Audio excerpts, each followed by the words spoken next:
minha gente. Agora nós podemos falar sobre as representações de funções. É muito comum você aí, estudante, ter uma expressão como, por exemplo, essa. X² menos 5x mais 6. Ah, professor, isso daí é uma parábola, isso aí é uma equação de segundo grau. Bom, vamos devagar. Se eu só coloco x² menos 5x mais 6, no máximo eu posso dizer que isso aí é um trinômio. Para que se torne uma equação, eu teria que igualar a um número, em geral igual a zero. Agora, se eu pego essa expressão e igualo a y, por exemplo, eu posso ter uma função ou relação, certo? Então, uma das representações mais comuns de função é o y. Mas, aliado ao y, a gente usa muito f de x. Então, você que é estudante sabe, aparece lá, f de x igual a 2x mais 4. Você tem uma representação de uma função. Mas o f de x sempre pode ser trocado pelo y. Então, daqui para frente para nós, y sempre será igual a f de x. Na verdade, a letra da frente, o f, pode até mudar. Mas por quê? F é a letra que inicia a palavra função. Por isso, o mais comum é f de x. Mas pode ser g de x, pode ser h de x e qualquer outra letra. A gente só não costuma usar x de x para não dar encrenca. Tá certo? Outra representação de função é a seguinte. Você tem um conjunto A e um conjunto B, certo? Entre o A e o B, imagine as letras A e B, você vai colocar uma flechinha e em cima dessa flechinha um Fzinho, para dizer que você tem uma função. Agora imagine uma outra situação. Você escreve a letra F, 2 pontos. Escreve a letra A flechinha e B. Essa é uma outra representação para as funções. Tá certo, minha gente? Agora nós vamos fazer um exercício para tentar mostrar para vocês algumas das aplicações de funções. Então, me acompanhe. Suponha que uma companhia de água cobre o consumo residencial pela seguinte tabela. Faixa de consumo por metro cúbico na coluna da esquerda. Então nós temos de 0 a 10, de 11 a 25 e mais de 25 metros cúbicos. Na coluna da direita, valor em reais por metro cúbico. R$ 1,20, R$ 2,00 na segunda linha e na terceira linha, R$ 2,50. Gente, esse é um típico exercício de faixas de consumo. Você vai falar, como é que é, professor? Faixas de consumo, explico.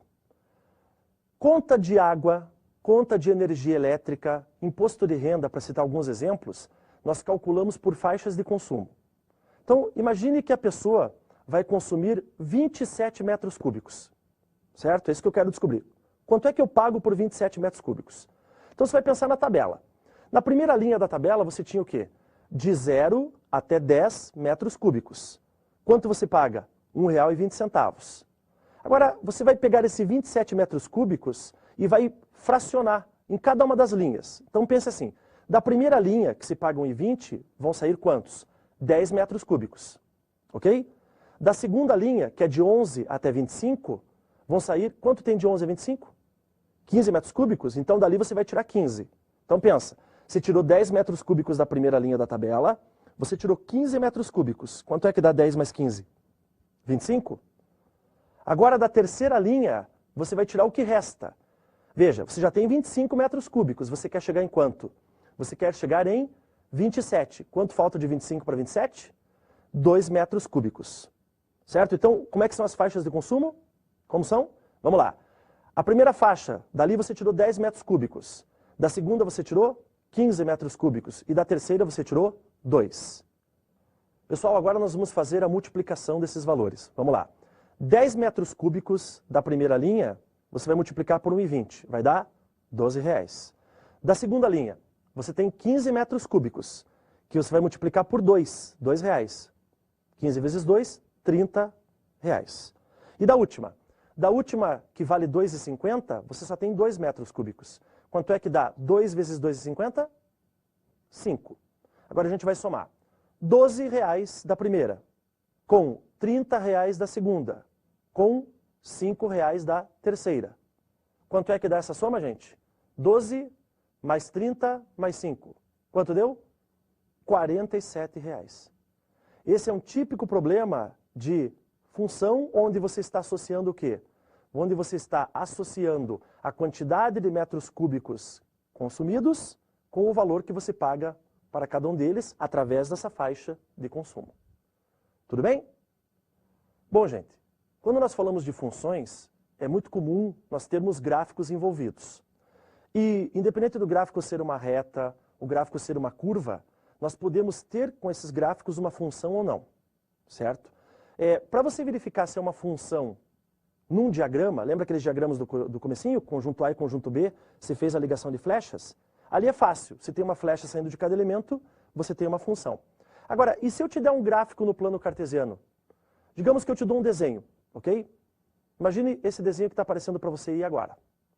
Como é que eu verifico se esse desenho que você tem aí é uma função ou não? Existe uma regra prática que você pode usar que é a seguinte. Você vai traçar retas verticais paralelas ao eixo Y. Tá? Então comece lá da esquerda para a direita por toda a extensão do desenho. Traçamos uma primeira reta vertical, veja, cortamos o desenho em um ponto. Traçamos uma segunda reta, cortamos o desenho em um ponto. E observe que todas as retas que eu estou traçando, todas elas cortam este gráfico em um ponto. Pessoal, se eu estou cortando o gráfico em um ponto, significa que eu tenho o quê? Eu tenho uma função. Professor, mas qual é a ideia? Qual é o conceito disso? É aquele do início. É que para cada elemento do conjunto de saída, do conjunto X, você só tem um correspondente no conjunto Y. Então, pense comigo. Se você traçou uma reta vertical e você cortou um ponto, quer dizer que tem um X associado a apenas um Y. É por isso que cada reta só pode cortar um ponto de cada vez. Legal? Agora imagine esse segundo desenho que vai aparecer para você. Repare que nesse segundo desenho, se você for traçando as retas verticais, observe a terceira reta que você está vendo aí agora.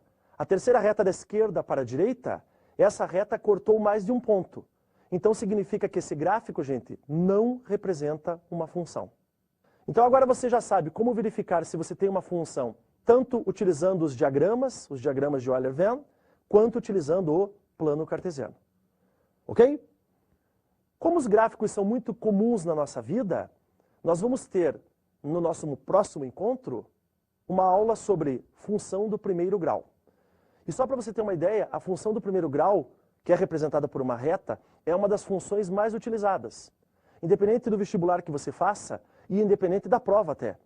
Não estou falando só da prova de matemática, não. Você pode ter um gráfico representado por uma reta na prova de física, de biologia, até mesmo em prova de língua portuguesa, gente. Quem é professor de língua portuguesa sabe que em muitas redações, ou até mesmo em compreensões de textos, aparecem gráficos para que o aluno dali tire os dados para confeccionar a redação ou que se faça uma compreensão daquele texto. Certo, minha gente?